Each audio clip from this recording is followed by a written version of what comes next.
Hello friends, welcome to your channel cricket facts. पहले तो ये कहना है कि जिन दोस्तों ने अभी तक इस चैनल को सब्सक्राइब नहीं किया है तो प्लीज़ इसको सब्सक्राइब करें। सो फ्रेंड्स, कल का मैच कुछ खास अच्छा मैच तो नहीं हुआ। आई मीन दो बराबर की टीमों के बीच इतना वन साइडेड मैच होना एक अच्छा मैच तो नहीं कहलाएगा। इवन तो हमारी प्रेडिक्शन सही साबित हुई। हमने ये कहा था कि जो टीम पहले बैटिंग करेगी उसके पास एडवांटेज होगा और हम चाहते ये हैं कि दिल्ली जीत जाए। तो दोनों ही चीज़ें एक तरीके से सही साबित हो गई। इवन तो मैच उतना एक्साइटिंग नहीं था, पर कुछ इंसिडेंट्स जरूर इस मैच में हुए जो कि जिन पे बात करना लाजमी बनता है और हम उन पे बात भी करेंगे। इसके अलावा हम एक और बात करेंगे regarding Mankad. So friends, I would suggest कि आप लोग इस वीडियो को पूरा देखें। पहले तो इस मैच की हम बात करते हैं। दिल्ली ने पहले बैटिंग की, जो जैसा रोल प्ले कर रहा है वो वही प्ले करता चला गया। Shikhar Dhawan, we have said कि वो थोड़ी सी दिक्कत में है और ये छोटी इनिंग्स उनके काम नहीं आने की। मतलब कि वो 30-32 रन की इनिंग खेल के आउट हो जा रहे हैं और वी कैन अंडरस्टैंड, हम समझ सकते हैं कि वो करना क्या चाह रहे हैं, कि वो एक फाउंडेशन ले करते हैं और बाद में टी ऑफ करना चाहते हैं, लेकिन वो कर नहीं पा रहे हैं और ये इनके अगेंस्ट जाएगा जब इंडिया के लिए टीम सिलेक्शन होगी। पृथ्वी शॉ, हम जानते हैं कि अगर वो टिक गए तो वो बहुत ही डिस्ट्रक्टिव बैट्समैन है, जैसा कि कल फिर देखा हमें कि वो टिके तो उन्होंने काफ़ी रन बनाए। ही इज़ लाइक सेवर, जिस दिन चलेंगे उस दिन मैच जिता देंगे, नहीं चलेंगे तो फिर तो लगेगा कि यार ये क्या खेल रहा है, यार गैर इररिस्पॉन्सिबल शॉट्स खेलता है, जिम्मेदारी नहीं लेता है। लेकिन जिस दिन चलेंगे उस दिन वो मैच जिता देंगे। श्रेयस अय्यर कल नहीं चल पाया, चलो कोई नहीं, एक आध ऑफ मैचेस तो होने ही थे ना। ऋषभ पंत ने कल दिखाया एक्चुअली कि क्यों उनको लेकर जो क्रिटिक उनके अगेंस्ट बात करते हैं वो क्यों बात करते हैं और उनको लेकर लोग क्यों फ्रस्ट्रेट होते हैं। आई मीन ऋषभ पंत के पास मौके भी थे प्रूव करने के, चलो नहीं बना रन आउट होना तो कोई भी आउट हो सकता है, बट आपने देखा उन्होंने किया क्या। जो उन्हें नो बॉल मिली उस पर उन्होंने एक बहुत ही अच्छा शॉट तो नहीं कहना चाहिए पर लगा हुआ 6 के, और जो फ्री हिट मिली उस पर दिमाग का इस्तेमाल नहीं किया। This is where is lacking, कि सही जगह मौके का फायदा नहीं उठा रहे। मतलब फ्री हिट मिली उस पर क्यूट शॉट खेल रहे हैं और फिर जिस पे क्यूट शॉट वाकई खेल सकते थे उस पर मार रहे थे और आउट हो गए। आई मीन ये चीज दिखाती है कि उनका टेम्परामेंट गलत है इस चीज की, टीम में आके टिक पाने का। इस वजह से वो शायद फिर अपने लिए क्रिटिसिज्म को पैदा करते हैं। डिसअपॉइंटिंग था वो कि टेस्ट टीम में खेलने के बावजूद इतना नहीं सोच पा रहे हैं कि फ्री हिट मिली है तो उसको किस तरीके से उसका फायदा उनको उठाना है। सो अपने लिए एक नेगेटिव उन्होंने जरूर क्रिएट किया ये। इवन तो फिर भी दिल्ली का स्कोर बहुत ही अच्छा स्कोर बन गया था और जैसा कि लग रहा था कि बेंगलोर को अगर ये मैच जीतना है तो उनको एक अच्छी शुरुआत चाहिए होगी। विराट कोहली को चेस करना होगा, एंड तक ले जाना होगा अलॉन्ग विथ एबी डिविलियर्स, पर ऐसा कुछ हुआ नहीं। और अगर आप कल का वीडियो देखें, मैं सजेस्ट करूंगा कि आप लोग कल का वीडियो देखें। क्लियरली हमने कहा था कि it will turn into a contest between Rabada and the middle order, या फिर विराट कोहली और and AB de Villiers for Bangalore, जो कि हो गए। और रबादा कल जीते तो दिल्ली मैच जीत गई। अगर एबी डिविलियर्स और विराट कोहली ये कॉन्टेस्ट जीतते तो बेंगलोर जीत जाती। तो क्लियर था कि दिल्ली एक प्लान के साथ आई थी और उन्होंने उस प्लान को एग्जीक्यूट किया। बेंगलोर में सुपरस्टार्स हैं लेकिन कल चले नहीं, पर फिर भी बेंगलोर को भी राइट ऑफ अभी नहीं किया जा सकता है। पर दिल्ली लुक्स गुड कि क्वालिफाई करेंगे और अच्छे से क्वालिफाई करेंगे। At the same time Shreyas Iyer अपने लिए बहुत अच्छा कर रहे हैं, कैप्टनसी अच्छी कर रहे हैं, उनके चेंजेस अच्छे हो रहे हैं, उनके मूव्स, एक कैप्टन के मूव्स जनरली बॉलिंग या फील्डिंग करते वक्त ज़्यादा दिखाई देते हैं। तो बॉलिंग करते समय इनिशियल ओवर्स में कैसे वो अपने फील्डर्स को चेंज कर रहे हैं, कौन सा फील्डर कहाँ लगा है और बॉलिंग चेंजेस वो क्या कर रहे हैं, वो सब अच्छा लग रहा है उनके पार्ट पर। दिल्ली का भी टेस्ट होगा जब उनको चेस करने को मिलेगा, बट फिलहाल all looks good and settled for Delhi. So Delhi is definitely one of the contenders to go into the playoffs. और एक मैच के बाद हम आरसीबी को भी अभी वो नहीं कर सकते, इवन दो विराट कोहली ने एक इनिंग अच्छी खेली है और कल की इनिंग लेकिन वो विराट कोहली वाली इनिंग नहीं थी। सो अभी उनको भी और फॉर्म में वापस आने की ज़रूरत है। बॉलिंग हमने कही दिया, रबाडा ने अच्छी बॉलिंग की, अश्विन ने बहुत अच्छी बॉलिंग की। विकेट हालांकि उन्हें एक ही मिला लेकिन फिर भी उन्होंने बहुत अच्छी बॉलिंग की। वो शुरुआत में जल्दी आए, उन्होंने वो प्रेशर बनाया अलॉन्ग विद अक्षर पटेल, जो कि अंडर द रडार चले जाते हैं कभी कभी। और थोड़ा सा उनका बैड लक है कि इसी समय रविंद्र जडेजा भी हैं तो उनका contest direct head to head उनके साथ हो जाता है। Otherwise he is a very useful player. Axar Patel को भी मौके मिलेंगे, फ्यूचर में मौके मिलेंगे। तो Delhi look safe and Bangalore needs to work. आज के मैच की अगर हम बात करें between Mumbai Indians and Rajasthan Royals, so clear favourite Mumbai Indians, इसमें तो कोई डाउट है ही नहीं कि मुंबई इंडियंस क्लियर फेवरेट हैं। जैसा कि हैदराबाद के अगेंस्ट इनके मैच में मैंने बोला था कि अगर सब कुछ एज पर स्क्रिप्ट चलता रहा, जैसा जो परफॉर्म कर रहा वैसा करता रहा, तो वो आराम से जीतेंगे। सेम हेयर ऑल्सो, कि अगर सब कुछ वैसे ही चला कि नॉर्मल गेम सब लोग खेलते रहे, तो मुंबई इंडियंस राजस्थान रॉयल्स से मैच जीत जाएगी। अगर तो राजस्थान रॉयल्स को मैच जीतना है तो वो इंडिविजुअल ब्रिलियंस पे जीत सकते हैं कि कोई एक खिलाड़ी आउट ऑफ द स्किन जाके बैटिंग कर ले, बॉलिंग कर ले, या फिर मुंबई के लिए बहुत खराब दिन हो और उनके सारे प्लेयर्स आज ही फ्लॉप, एक ही मैच में फ्लॉप हो जाए। बेन स्टोक्स जरूर आ गए, लेकिन वो मेरे ख्याल से खेलेंगे तो नहीं, अभी वो क्वारंटाइन में होंगे तो खेलेंगे नहीं। एंड ये एक अपॉर्चुनिटी मिलती है टॉम करन को कि वो, क्योंकि लग ऐसा रहा है कि जब बेन स्टोक्स खेलेंगे तो टॉम करन ही बाहर जाएंगे, तो ये एक ऐसी अपॉर्चुनिटी है टॉम करन के पास जो शायद फिर उन्हें नहीं मिलेगी कि इसको वो ग्रैब करें और ऐसा कुछ परफॉर्मेंस दे दें कि किसी अपनी जगह फिर भी बचा पाएँ। Buttler, Smith and Sanju Samson needs to bat, उनको बैटिंग करके रन बनाने पड़ेंगे। ऐसा नहीं हो सकता है कि तीनों एक साथ फ्लॉप हो जाएं और फिर ये एक्सपेक्ट करें कि नीचे उथप्पा रन बना देंगे या पराग और एक दो और जो हैं उनकी टीम में यंगस्टर्स वो रन बना लेंगे। इस चीज़ को, इनके भरोसे वो नहीं चल सकते। उथप्पा की पोजीशन थोड़े खतरे में है और मैं सजेस्ट भी यही करूँगा कि जायसवाल को टीम में लाया जाए। अगर ओपन नहीं करा सकते हैं तो मिडिल ऑर्डर में लाएं। अब किसके जगह पे लाएंगे ये उनको सोचना होगा। May be Uthappa most likely लग रहे हैं कि विल बी ड्रॉप, पर आई विल स्टिल से कि उथप्पा इतने सीनियर है कि उनको एक आध गेम और देने चाहिए, पूरी तरीके से चेक कर लें कि हाँ भाई अब इनको ड्रॉप करना ही है। ये ना करें कि 4 मैच के बाद ड्रॉप कर दिया, फिर 2 मैच कोई और नहीं चला तो वापस उथप्पा को लेके आ रहे हैं। वंस अगर ड्रॉप किया तो फिर उथप्पा का आईपीएल खत्म होना चाहिए इस सीजन का, इतना उनको टेस्ट कर लें। तो अगर my prediction for this match is कि Mumbai Indians should win it.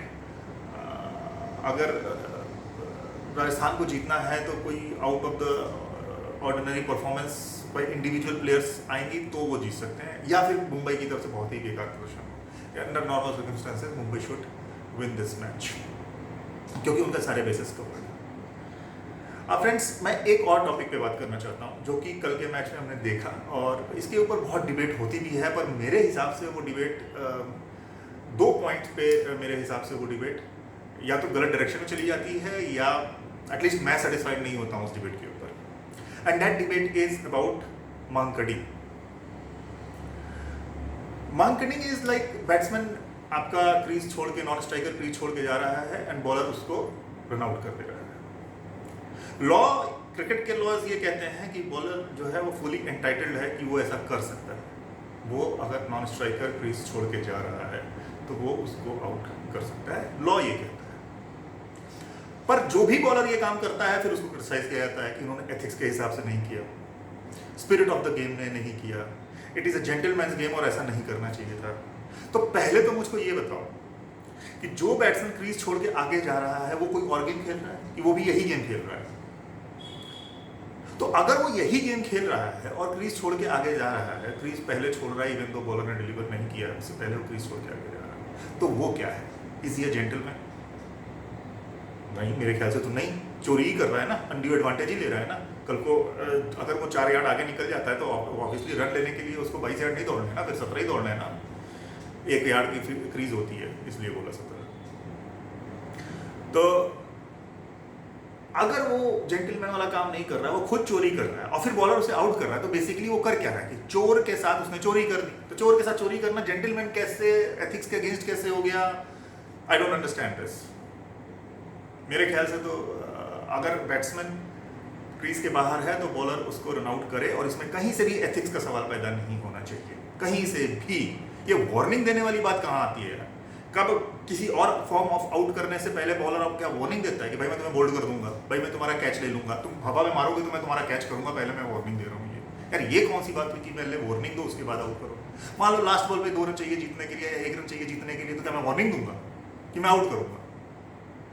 तो मेरे ख्याल से तो ये वार्निंग देने वाला जो हिसाब किताब है ना, ये तो बिल्कुल रबिश है कि पहले आप वार्निंग दीजिए बैट्समैन को। वार्निंग और देना भी है तो कौन देगा यार? ये सारे डिसीजन में आउट है कि नॉट आउट है इसका फैसला करे अंपायर है, और खुद ना कर पाए तो करवाए थर्ड अंपायर से वो फैसला, और इस डिसीजन में फैसला करे बॉलर कि मैं वार्निंग दूं उसको। अरे अंपायर वार्निंग दे उसको। अगर वार्निंग देनी, अंपायर क्या कर रहा है? अंपायर देखे कि वो बाहर निकलता है, उसको वार्निंग दे कि भाई तुम पहले बाहर जा रहे हो।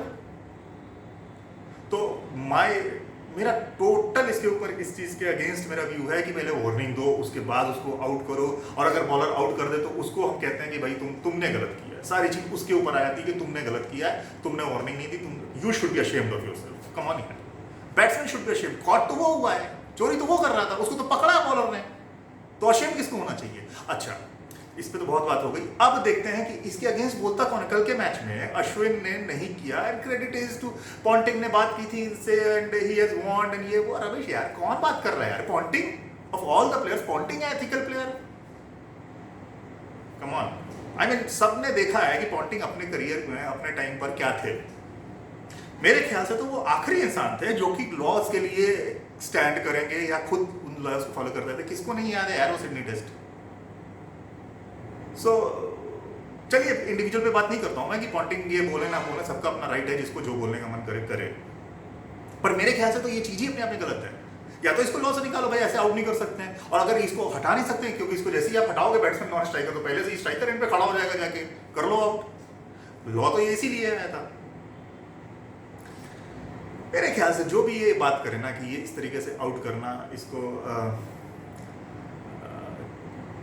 With in the gentleman's game नहीं आता है, ये नहीं आता है, ये बेकार की बात है। कुछ तो होना चाहिए ना। बैट्समैन को क्या डर है? बैट्समैन मतलब एक तो आप फ्री दे रहे हो ना सबको कि आप चलो पहले करते रहो, जब तक कि बॉलर ने नहीं पकड़ा तब तक आप करते रहो, तब तक एडवांटेज लेते रहो, उसके बाद रुक जाना।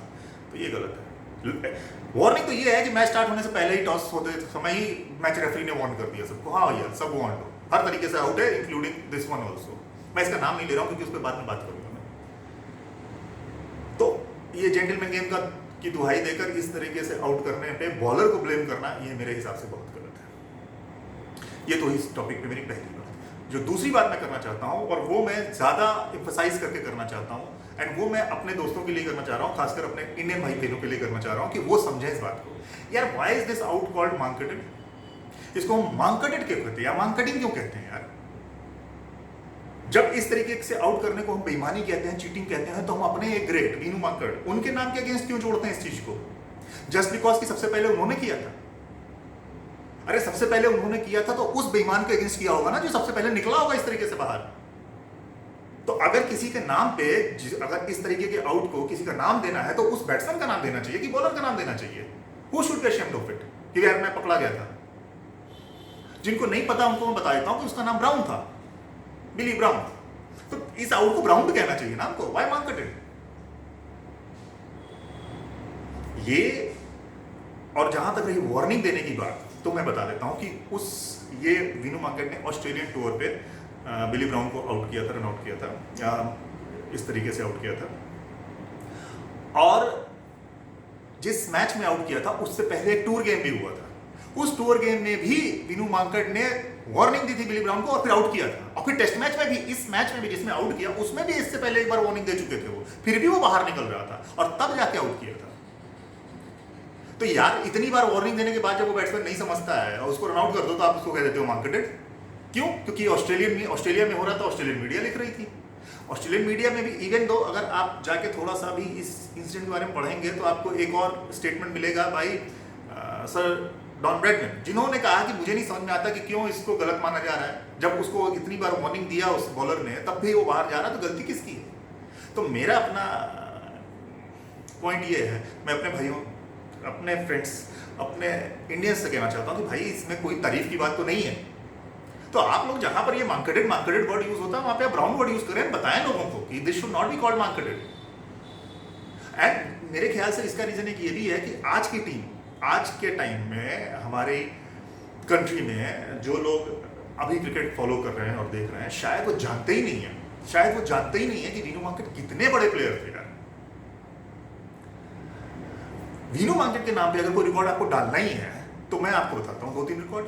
वीनू मार्केट लास्ट प्लेयर थे जिन्होंने 1 से लेके 11 तक हर पोजीशन पे टेस्ट में बैटिंग की थी। He was the last. उसके बाद किसी ने नहीं किया, उनसे पहले 2 लोगों ने जरूर किया था। नाम डालना है तो इस तरीके का अचीवमेंट जो फीट अचीव करे उसको कहो भाई मार्केट।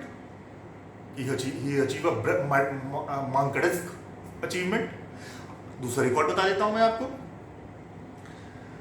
वीनू मार्केट ने, और ये आपको बाकी रिकॉर्ड्स तो मिलेंगे आपको दूसरे रिकॉर्ड बुक में, पर ये शायद इतनी जल्दी ना मिले।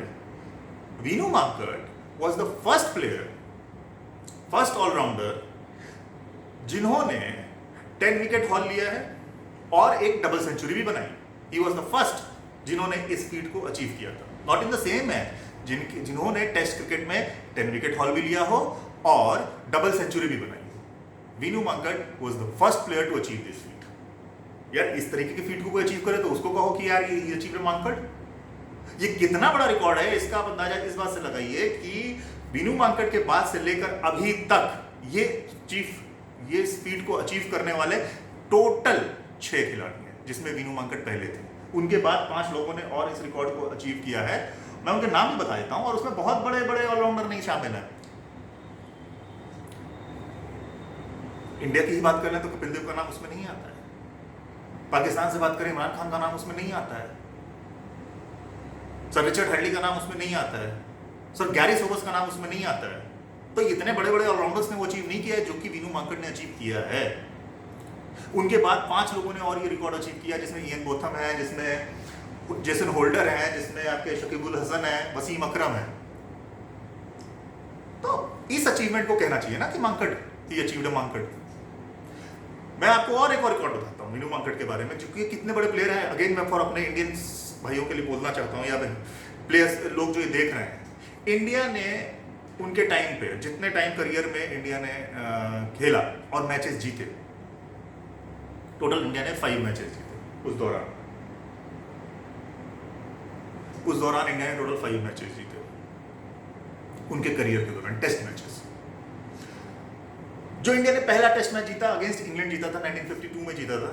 वीनू मांकड़ ने उस मैच में 12 विकेट लिए थे, 10 पर लिया था. जो इंडिया ने दूसरा मैच जीता उस मैच में पाकिस्तान के अगेंस्ट इंडिया ने जीता, वो उसमें वीनू मांकड़ ने 12 विकेट लिए, 10 पर लिया.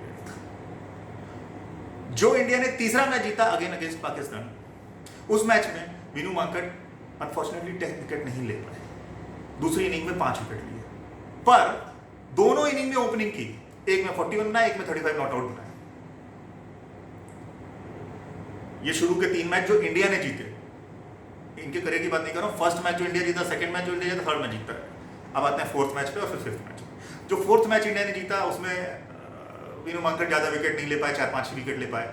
जो 5th मैच इंडिया ने जीता वो वीनू मांकड़ ज्यादा विकेट नहीं ले पाए, 4-5 ही विकेट ले पाए इन दोनों मैचेस में. पर विकेट तो नहीं ले पाए तो किया क्या? तो किया ये कि दोनों मैच में ओपनिंग की और दोनों मैच में डबल सेंचुरी बनाई. तो भाई साहब 5 में से 4 मैच ऐसे हैं जिसमें या तो उन्होंने 10 विकेट लिए हैं या डबल सेंचुरी बनाई है, और 5वां मैच जिसमें नहीं बनाया है तो उसमें भी 5 विकेट लिए हैं और दोनों इनिंग्स में ओपनिंग की है और नॉट आउट होके आए हैं. He was that big a player for India. तो फ्रेंड्स मेरा ये कहना है कि वो हमारे जेन्युइन सुपरस्टार, पहले सुपरस्टार हैं वीनू मांकड़. सो अगर कोई इस तरीके के डिसमिसल को जिसके ऊपर इतने दाग धब्बे लगते हैं उसको मांकड़ के नाम से एसोसिएट करता है, तो वी शुड प्रोटेस्ट एंड से कि जो चोर था वो था ब्राउन, तो it should be called brown, not Mankad. So friends I hope कि ये इंफॉर्मेशन भी आपको अच्छी लगी होगी और मेरा एनालिसिस भी अच्छा लगा होगा. और आपके व्यूज क्या है इस पर्टिकुलर फॉर्म ऑफ आउट के ऊपर, इस और इन मैचेस के ऊपर आपके व्यूज, आपके कमेंट्स, या कुछ और भी आप ऐड करना चाहते हैं, प्लीज कमेंट बॉक्स में लिखें. और अगर आपको ये वीडियो अच्छी लगी हो तो प्लीज इसको लाइक करें, सब्सक्राइब करें और चैनल को शेयर करें. Thank you.